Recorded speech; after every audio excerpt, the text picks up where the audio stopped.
Hello friends, आपके अपने इसी YouTube channel counselling and motivation hub में आप सभी व्यूअर्स का हार्दिक स्वागत है।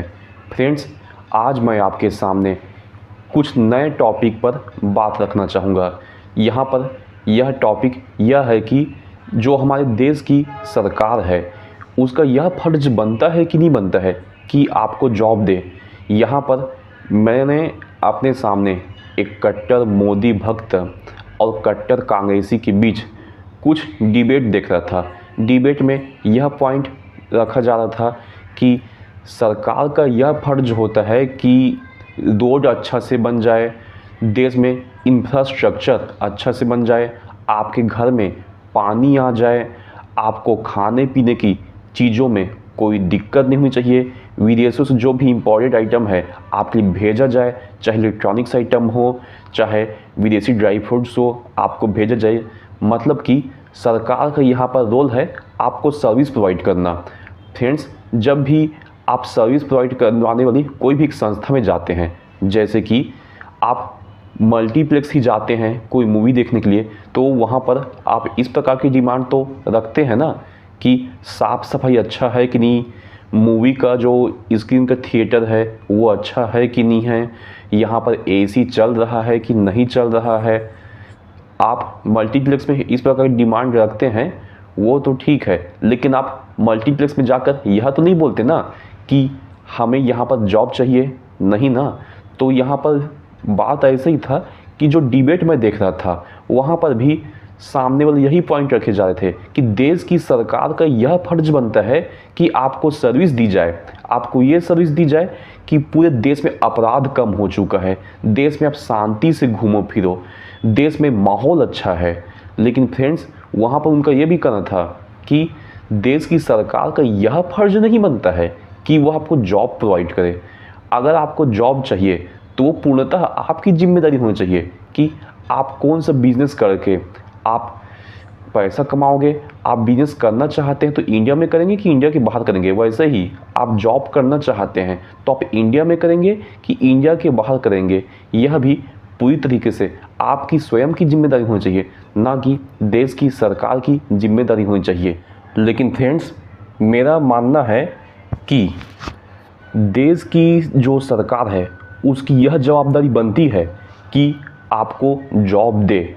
इसका सबसे बड़ा सबूत तो यह ही है कि जब भी देश की सरकार चुनाव लड़ने आती है तो वह यह ऐलान करती है कि हम 1 करोड़ जॉब जनरेट करेंगे, 2 करोड़ जॉब जनरेट करेंगे। अगर यह देश की सरकार की जवाबदारी नहीं होती कि आपको जॉब प्रोवाइड किया जाए तो फिर देश की सरकार को इस प्रकार के वादे भी नहीं करने चाहिए थे कि हम यहाँ पर कितने जॉब जनरेट करेंगे, किस सेक्टर में जॉब जनरेट करेंगे।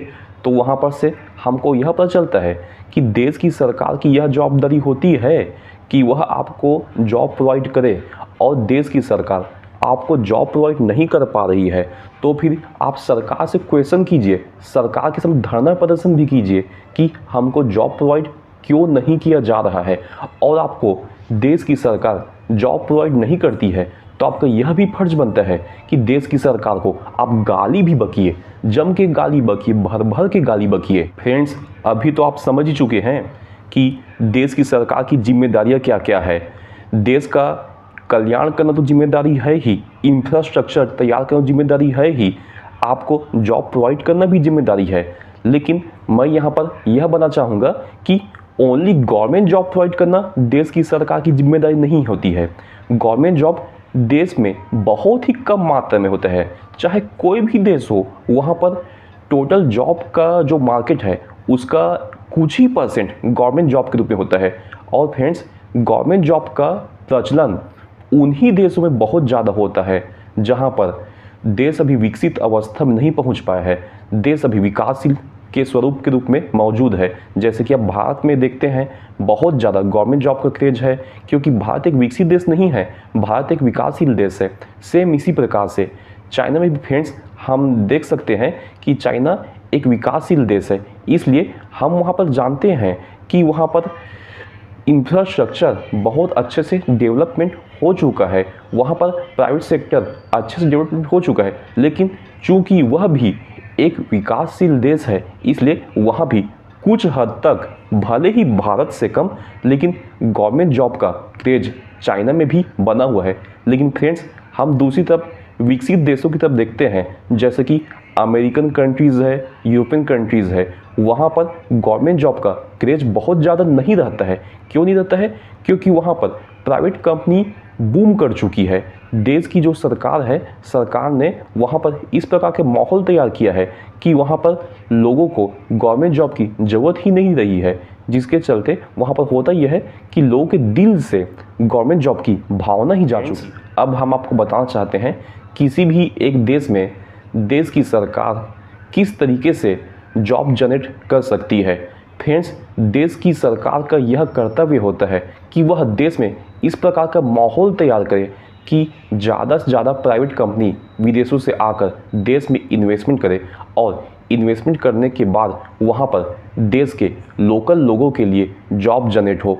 और जॉब तो इतनी हेवी क्वांटिटी में जनरेट होनी चाहिए कि उस देश में लोकल जो भी पर्सन है उसको जॉब तो मिल ही रहा है, अगल बगल के पड़ोसी देशों के लोगों को भी जॉब मिलना चाहिए। इस प्रकार के माहौल उत्पन्न होना चाहिए। फ्रेंड्स, इस प्रकार का माहौल अमेरिकन कंट्रीज़ ने और यूरोपियन कंट्रीज़ ने भर भर के पैदा किया है। फ्रेंड्स, अमेरिकन कंट्रीज़ ने आपको किस प्रकार से जॉब प्रोवाइड करने के संबंध में माहौल तैयार किया है, उसके संबंध में कुछ उदाहरण के संग हम आपको बताना चाहेंगे। अपना जो यूएसए है, वहाँ पे सिलिकॉन वैली एक एरिया है। सिलिकॉन वैली में पूरे विश्व के मैक्सिमम सॉफ्टवेयर कंपनीज का वहाँ पर हेड क्वार्टर है। वहाँ पर माइक्रोसॉफ्ट का भी हेड क्वार्टर है, एप्पल का भी हेड क्वार्टर है, और वहाँ पर पूरे विश्व से भर भर के प्रतिभाएं आकर वहाँ पर जॉब करती हैं। तो वहाँ पर इस प्रकार का हो क्यों रहा है? क्योंकि अमेरिका ने इस प्रकार का माहौल क्रिएट किया है कि यहाँ पर सिलिकॉन वैली खोला जा सके और लोकल जनता को जॉब प्रोवाइड किया जा सके। फ्रेंड्स, अगर अमेरिका इस प्रकार का काम कर रहा है तो आप खुद दूसरी तरफ देखते होंगे ना कि कनाडा भी इसी प्रकार का काम कर रहा है।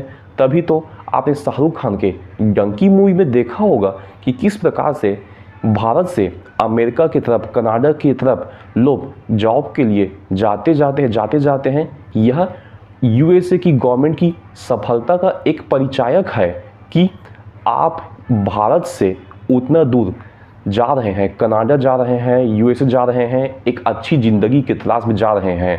फ्रेंड्स, इसी प्रकार से यूरोपियन कंट्रीज़ में भी होता है कि जो यूरोपियन कंट्रीज़ है वहाँ भी एक अच्छी ज़िंदगी, एक अच्छी लाइफस्टाइल की ख्वाहिश में लोग जॉब के लिए जाते हैं।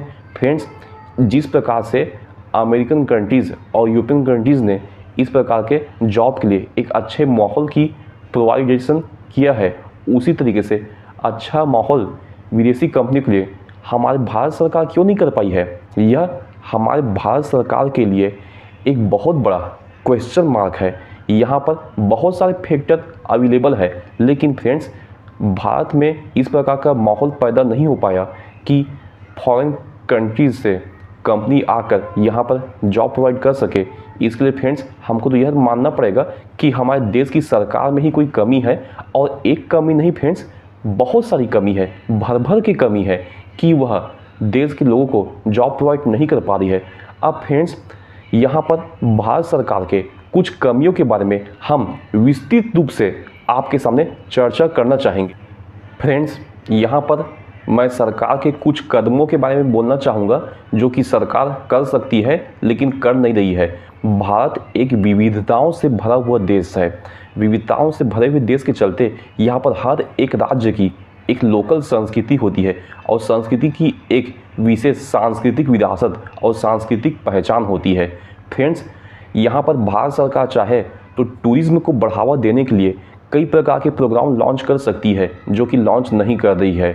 यहाँ पर जो भी विदेशों से टूरिस्ट आते हैं, यहाँ पर लोकल में ऐसा होता है कि टूरिस्ट पहुँच तो जाएंगे, लेकिन भाषाओं की भी समस्या होती है। हमें लोकल लेवल पर ऐसे कोर्सेज लॉन्च करने होंगे जो कि फॉरेन लैंग्वेज से संबंधित कोर्सेज हो। फॉरेन लैंग्वेज सीखकर हम विदेशी टूरिस्ट को अट्रैक्ट कर सकते हैं, और अट्रैक्ट करने के बाद जब विदेशी टूरिस्ट को महसूस होगा कि भारत तो उनके घर के जैसा ही है, यहाँ पर हम विविध प्रकार के सांस्कृतिक धरोहर को भी देख रहे हैं, और यहाँ पर माहौल ऐसा है कि टूरिज्म के लिए एक अच्छा जगह है, अच्छा शांतिप्रिय जगह है, तो यहाँ पर टूरिज्म की बहुत भरपूर संभावनाएं हैं। इसके लिए गवर्नमेंट को टूरिज्म को बढ़ावा देने के लिए बेरोजगार नवयुवक नवयुवतियों के लिए कुछ बहुत सारे कोर्सेज अनाउंसमेंट करने पड़ेंगे, जिसमें कि टूरिस्ट को किस प्रकार से ट्रीट किया जाए वहाँ पर उनको सिखाया जाएगा, और एक टूरिस्ट को किस प्रकार से वहाँ पर लोकल एरिया घुमाया जाए और टूरिस्ट से किस प्रकार से बात किया जाए, ये सब सिखाया जाएगा। फ्रेंड्स, इसी तरीके से हम हेल्थ केयर के सेक्टर में भी बहुत आगे बढ़ सकते हैं। फ्रेंड्स, ऐसा होता है कि आप खुद जानते होंगे कि भारत में मेडिकल टूरिज्म का एक अच्छा प्रचलन रहा है, लेकिन अभी भी वर्ल्ड क्लास हाई फाई जो हॉस्पिटल्स है भारत में वो अभी भी कुछ ही मात्रा में है, जिसके चलते विदेशों से जो टूरिस्ट आते हैं वो कुछ ही जगहों पर आते हैं। फ्रेंड्स, हमको करना ये पड़ेगा कि पूरे भारत में हाई फाई हॉस्पिटल खोलने पड़ेंगे, जहां पर पूरे विश्व से टूरिस्ट आकर इलाज करवा सके। फ्रेंड्स, आप तो सोचते होंगे कि हमको दवाई इतना महंगा पड़ता है, डॉक्टर का सलाह का फीस इतना महंगा पड़ता है, तो फिर ये कैसे पॉसिबल है। लेकिन फ्रेंड्स, आपको मैं एक जानकारी देना चाहूँगा, अगर आप दुबई में रह रहे हैं, अगर आप यूएसए में रह रहे हैं, तो वहाँ पर उतना दूर से आप भारत आ रहे हैं और आकर इलाज करवाकर वापस चले जा रहे हैं, तो फ्रेंड्स यह बहुत ही सस्ते में आपका काम निपट जाएगा वहाँ पर लोकल में रहकर इलाज करवाने की अपेक्षा। तो फ्रेंड्स, आप सोचिए भारत में कितना अच्छा मौका है, मेडिकल सेक्टर कितना सस्ता है। भले ही लोकल लोगों को महंगा लग रहा है, लेकिन यूएसए से अगर हम इसकी तुलना करें तो यहाँ पर मेडिकल सर्विसेज बहुत सस्ती है, और मेडिकल सर्विसेज बहुत सस्ती होने के चलते यहाँ पर टूरिज्म का एक बहुत अच्छा संभावना है, मेडिकल टूरिज्म का। फ्रेंड्स, और फ्रेंड्स, हम इसी प्रकार से खराब राजनीति की भी बात करेंगे, जिसके चलते अनएम्प्लॉयमेंट क्राइसिस बढ़ती जाती है। फ्रेंड्स, जैसे कि आप देखते होंगे बिहार है, यूपी है और देश के बहुत सारे राज्यों में ऐसा होता है कि देश की जो सरकार है वह युवाओं को नए स्किल सिखाने के बदले गवर्नमेंट जॉब की प्रिपरेशन में ही 5 साल 10 साल तक बिजी रखने देना चाहती है। वह चाहती ही नहीं है कि देश की एक ऊर्जावान युवा पीढ़ी देश की विकास में काम में लाया जाए। वहाँ पर वो युवा पीढ़ी कर क्या रही है, ओनली गवर्नमेंट जॉब की प्रिपरेशन कर रही है। और फ्रेंड्स, यहाँ पर ऐसा भी हो रहा है कि किसी एक जॉब में जहाँ पर 32 साल 35 साल लिमिट रखी गई थी उस जॉब के लिए, खराब राजनीति के चलते उस लिमिट को और आगे बढ़ाया जा रहा है, जिसके चलते हो ये रहा है कि इस खराब राजनीति के चलते देश के युवा का 15 साल 20 साल लगातार बर्बाद हुए जा रहा है। इस प्रकार से खराब राजनीति से देश को बचना चाहिए और कुछ स्किलफुल प्रोग्राम लॉन्च करना चाहिए। फ्रेंड्स, हम चाइना से भी कुछ सीख सकते हैं। फ्रेंड्स, अगर आपकी जनसंख्या ज़्यादा है और सभी को जॉब दिलाना चाहते हैं, तो यहाँ पर आपकी इंडस्ट्री को बूम करना ज़रूरी है, जो कि भारत कर नहीं पाई है। भारत में सभी सेक्टर ने हल्का फुल्का बूम किया है, वो भी सॉफ्टवेयर जो कंपनीज़ है उनके क्षेत्र में। लेकिन सॉफ्टवेयर कंपनी में कुछ ही लोग तो काम करते हैं ना। लेकिन जिस प्रकार से चीन की जनसंख्या बहुत ज़्यादा थी और चीन की सरकार ने सभी लोग को जॉब प्रोवाइड किया। कैसे प्रोवाइड किया? वहाँ पर इंडस्ट्रीज़ के सेक्टर में बूम लाया उन्होंने अपना प्रोडक्शन इतना बढ़ाया कि प्रोडक्शन बढ़ाकर अपना माल वह पूरा विदेशों में बेच रहे हैं। यहाँ तक कि मैं खुद आपसे जिस कैमरे के द्वारा बात कर रहा हूँ, यह कैमरा भी पॉसिबल है कि इंडिया में ना बना हो, चाइना में बना हो। फ्रेंड्स, इंडस्ट्री सेक्टर में बूम लाकर चाइना ने तो पूरा सभी लोग को जॉब प्रोवाइड कर दिया, लेकिन हमारे भारत में यह क्यों नहीं हो पा रहा है? भारत में बिजली की बहुत बड़ी समस्या है। फ्रेंड्स, भारत के कुछ ही शहर हैं जहां पर लगातार बिजली आते हैं। यहाँ पर मैक्सिमम ऑल इंडिया में बिजली की बहुत भयानक कमी बनी रहती है। फ्रेंड्स, इसी प्रकार से अगर कोई विदेशी कंपनी को भारत में एक फैक्ट्री खोलना हो, तो यहाँ पर उसको 27 प्रकार के अप्रूवल लेने पड़ते हैं, जिसके चलते विदेशी कंपनी भारत में फैक्ट्री खोलने से बचती हैं। उसके बदले वियतनाम जैसा छोटा सा देश, यहाँ पर अगर आपको फैक्ट्री खोलनी है तो ओनली 8 प्रकार के अप्रूवल लीजिए और आपकी फैक्ट्री खुल जाएगी। सेम वियतनाम का एक और चीज़ का तारीफ करना पड़ेगा कि वियतनाम के जो पोर्ट्स हैं वहाँ पर टर्न अराउंड टाइम बहुत कम है। टर्न अराउंड टाइम का अर्थ होता है कि अगर आप एक्सपोर्ट करने के लिए कोई भी एक प्रोडक्ट को एक बंदरगाह में पहुंचा देते हैं तो उसकी पैकेजिंग से लेकर पानी जहाज़ में भर कर पहुँचाने तक की जो टाइम होती है उसको टर्न अराउंड टाइम कहते हैं। यह एक्सपोर्ट के फील्ड में बहुत बड़ा मायने रखता है। यह भारत में बहुत ही ख़राब कंडीशन में है, वियतनाम और चाइना में बहुत अच्छी कंडीशन में है, जिसके चलते एक्सपोर्ट्स में भी वहाँ बूम मचता है और बूम के चलते एक्सपोर्ट्स के फील्ड में भी बहुत अच्छे जॉब जनरेट होते हैं जो कि भारत में जनरेट नहीं हो पाता है। फ्रेंड्स, एशिया के कुछ और कंट्रीज़ है जिससे कि हम काफ़ी पीछे रह चुके हैं। फ्रेंड्स, पीछे रहने का कुछ कारण भी है कि वहाँ पर विदेशी कंपनियाँ आकर अपना ऑफिस खोलना चाहती है और भारत में विदेशी कंपनी आकर अपना ऑफिस नहीं खोलना चाहती है। रीज़न है ईज़ ऑफ डूइंग बिजनेस का वहाँ पर अच्छा होना। फ्रेंड्स, हम सिंगापुर की और भारत की कुछ बात कर लेते हैं। यहाँ पर अगर आप सिंगापुर में एक नया फैक्ट्री खोलना चाहते हैं तो कंपनी रजिस्ट्रेशन में फ्रेंड्स यहाँ पर भारत में आपको 15 से 30 दिन के बीच का वक्त लगता है, लेकिन सिंगापुर में वहीं पर यह काम ओनली 1 से 3 दिन के मध्य हो जाता है। फ्रेंड्स, इस प्रकार से अगर आप भारत में food and safety standard of India license लेना चाहते हैं, शॉर्टकट में फूड लाइसेंस लेना चाहते हैं, तो वहाँ पर आपको 30 से 60 दिन के बीच का वक्त तक लगता है। वहीं पर सिंगापुर में यह 7 दिन में हो जाता है। कॉर्पोरेट टैक्स की बात करें तो भारत में यह भारतीय कंपनियों के लिए 25% है और विदेशी कंपनियों के लिए 40% है।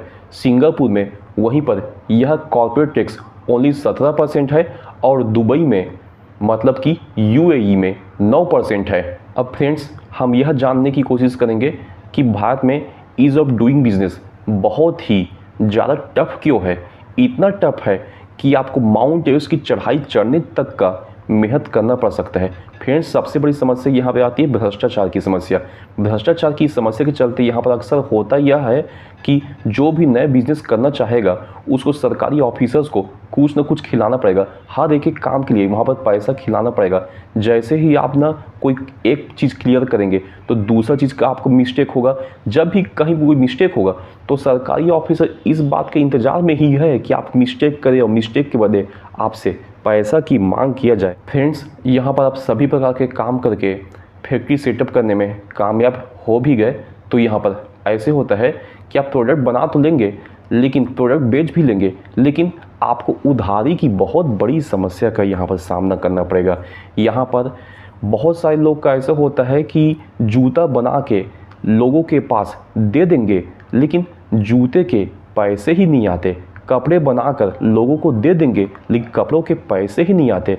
रिटेलर, होलसेलर, मैन्युफैक्चरर सभी लेवल में इस प्रकार की फ्रेंड्स प्रॉब्लम है, जिसके चलते ईज़ ऑफ डूइंग बिजनेस बहुत टफ है इंडिया में। सेम फ्रेंड्स, यहाँ पर कंपनी के जो मालिक हैं उनका कहना है कि पूरे भारत सरकार अनएम्प्लॉयमेंट की बात करती है, लेकिन हमने तो कभी अनएम्प्लॉयमेंट देखा नहीं है। यहाँ पर हम भर भर के यहाँ पर काम करने के लिए वर्कर चाहते हैं, लेकिन स्किल्ड वर्कर यहाँ मिलता ही नहीं है। तो फ्रेंड्स, आप समझ रहे हैं अनएम्प्लॉयमेंट हो रहा है तो क्यों हो रहा है? क्योंकि भारत में स्किल्ड वर्कर अवेलेबल ही नहीं है।